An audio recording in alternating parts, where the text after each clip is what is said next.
Hello guys, കുറച്ച് നാളെ videos ഇല്ലാഞ്ഞത് vacation പ്രമാണിച്ച് അമ്മ വീട്ടിൽ പോയോണ്ടാ. ഞാൻ ഇപ്പോഴും വീഡിയോ എത്തിയിട്ടില്ല.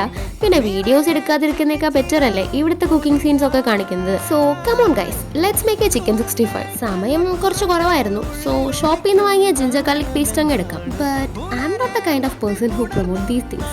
നമുക്കിതൊക്കെ നല്ല ഫ്രഷ് ആൻഡ് നാച്ചുറൽ ആയിട്ട് കിട്ടാനുള്ള സോഴ്സസ് ഉണ്ട്, അത് യൂസ് ചെയ്യാണ് ബെറ്റർ. ഈ തത്വം പറയുന്ന നേരം കൊണ്ട് 4 അല്ലി വെളുത്തുള്ളി ഇഞ്ചി നന്നാക്കി കൂടെ എന്ന് മാത്രം ചോദിക്കരുത് ഗൈസ്. സമയം അത് വളരെ കുറവായിരുന്നു. അതൊക്കെ പോട്ടെ, മാരിനേഷന് വേണ്ടിയിട്ട് ഇതിലോട്ട് ഇനി മഞ്ഞപ്പൊടി, മുളക് പൊടി, 65 മസാല, തൈര്, അരിപ്പൊടി, ഇച്ചിരി പെരിഞ്ചീരകം ഇതൊക്കെ കൂടി മിക്സ് ചെയ്ത് ചിക്കൻ ചേർത്ത് മാരിനേറ്റ് ചെയ്യാം. നമ്മൾ ഈ ഷോപ്പിൽ നിന്ന് മേടിക്കുന്ന 65 മസാലയിൽ ഇച്ചിരി സോൾട്ട് ഉണ്ടാവും. ഇച്ചിരി അല്ല, ഒത്തിരി ഉണ്ടായിരുന്നു. സോ ഇത് ഓർമ്മയില്ലാതെ ഞാൻ കുറച്ച് സോൾട്ട് ചേർത്തിരുന്നു. എന്തായാലും നിങ്ങൾ ഈ അബദ്ധം കാണിക്കണ്ട കേട്ടോ. മാരിനേറ്റ് ചെയ്ത ചിക്കന്റെ മേലെ കുറച്ച് വേപ്പിലൊക്കെ ഇട്ട് ഒരു 2 hours അങ്ങനെ തന്നെ വെക്കാം. ഇനിയിപ്പോ എന്താ, നല്ല വെളിച്ചെണ്ണയിൽ ഡീപ് ഫ്രൈ ചെയ്തിട്ട് അതങ്ങോട്ട് കഴിക്കുക. അപ്പോ ഓക്കേടാ, അടുത്ത വീഡിയോയിൽ കാണാം. Bye bye.